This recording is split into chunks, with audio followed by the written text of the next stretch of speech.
الحمد لله رب العالمين والصلاة والسلام على قائد الغر المحجلين نبينا محمد وعلى آله وصحبه أجمعين. محترم ناظرین، السلام علیکم ورحمۃ اللہ وبرکاتہ. لاک ڈاؤن کے اس رمضان کو زندگی کا سب سے بہتر رمضان کیسے بنائیں؟ پچھلے ایپیسوڈ میں ہم نے بتایا تھا کہ ہمیں چاہیے کہ سچی توبہ کریں، ٹال مٹول نہ کریں، ابھی توبہ کریں. اس سلسلے میں دوسرا پوائنٹ یہ ہوگا کہ ہمیں چاہیے کہ ہم اللہ رب العالمین سے دعا کریں. اللہ رب العالمین سے دعا کریں کہ وہ ہمیں رمضان کا مہینہ نصیب فرمائیں اور اس مہینے میں قیام و صیام کی توفیق عطا فرمائیں، کیونکہ رمضان کو پا لینا اور اس میں عبادتوں کی توفیق حاصل کر لینا بہت بڑی نعمت ہے. سنن ابن ماجہ کی روایت ہے، اللہ کے نبی صلی اللہ علیہ وسلم کے زمانے میں بنو خداعہ کے 2 شخصوں نے ایک وقت اسلام قبول کیا.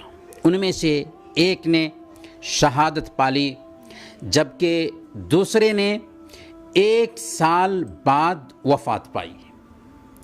حضرت طلحہ بن عبید اللہ رضی اللہ تعالی عنہ نے اخیر میں وفات پانے والے کو خواب میں دیکھا کہ وہ اپنے پہلے ساتھی سے پہلے جنت میں داخل ہو چکے ہیں.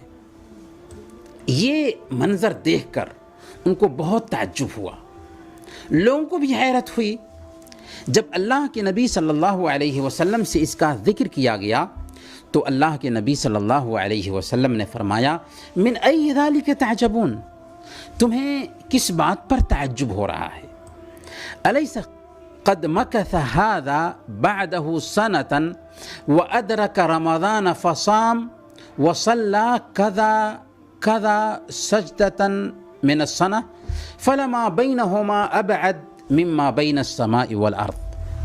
کہ کیا ایسا نہیں ہے کہ وہ اس کے بعد 1 سال تک زندہ رہا، رمضان کو پایا، رمضان کے روزے رکھے اور پھر سال بھر اتنی رکعت نمازیں پڑھیں؟ ان دونوں کے درمیان آسمان اور زمین کا فرق پایا جاتا ہے. سبحان اللہ. اسلام میں مجاہد کا اتنا اعلیٰ مقام ہونے کے باوجود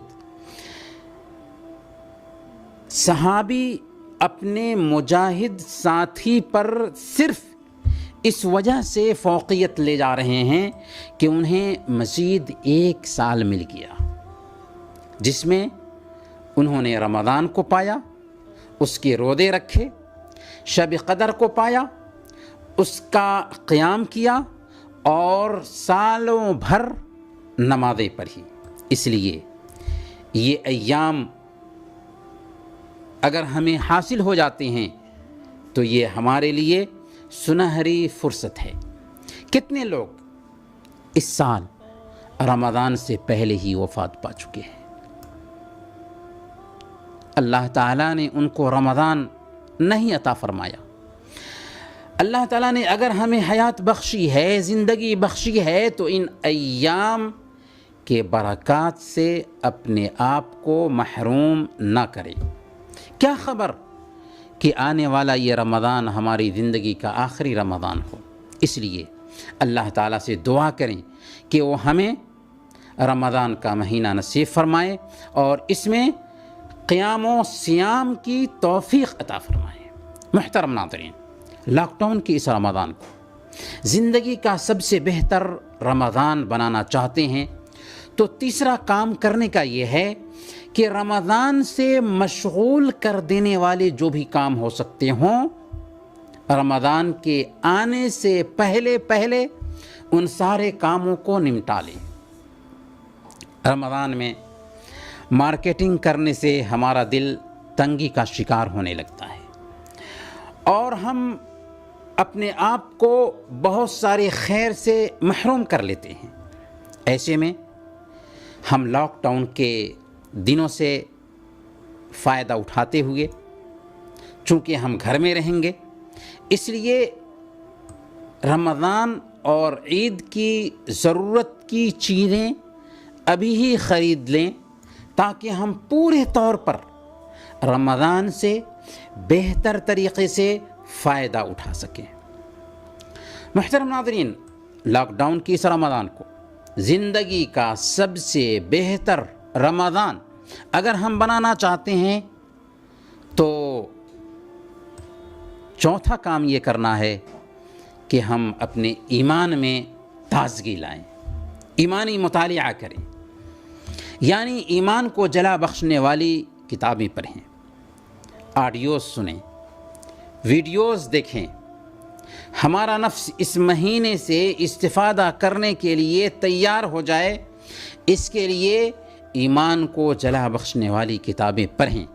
دنیا کی حقیقت، موت کے اٹل فیصلے، قبر کے عذاب، آخرت کے مراحل، جنت کی نعمتوں اور جہنم کے عذاب کے بارے میں پڑھیں یا سنیں۔ کورونا وائرس بہترین سبق ہے جو ہمیں بتا رہا ہے کہ ایک چلتا پھرتا انسان بیماری کا شکار ہوتا ہے اور چند ہی دنوں میں دنیا سے گزر جاتا ہے۔ اس لیے ہم بھی اپنے آخری انجام کے بارے میں سوچیں۔ رمضان میں اللہ والوں کے جو معمولات ہوتے تھے اور کیسے ان کی زندگی میں تبدیلی آ جاتی تھی، ان کے دلوں کی جو کیفیت ہوتی تھی، اسے جانیں۔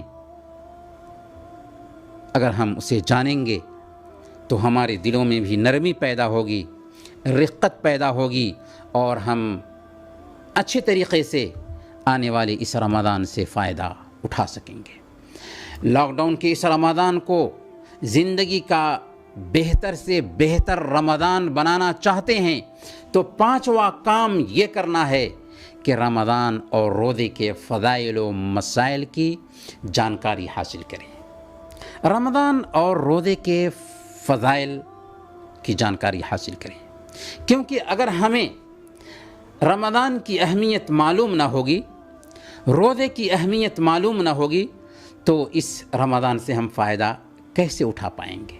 اسی طرح رمضان اور روزے کے جو مسائل ہیں ان مسائل کی بھی جانکاری حاصل کریں، آڈیوز سن کر، مستند ویڈیوز دیکھ کر، مستند کتابیں پڑھ کر روزے کے احکام اور مسائل کے بارے میں جانکاری حاصل کریں۔ اسی طرح اجتماعی شکل میں اپنے گھر میں بیٹھ کر اپنے گھر کے افراد کے ساتھ رمضان اور روزے کے مسائل کو ایک دوسرے سے شیئر کریں اور کتابیں اور کیسٹس کے سننے اور پڑھنے کا اہتمام کریں۔ ابھی سے یہ کام شروع کر دینا ضروری ہے۔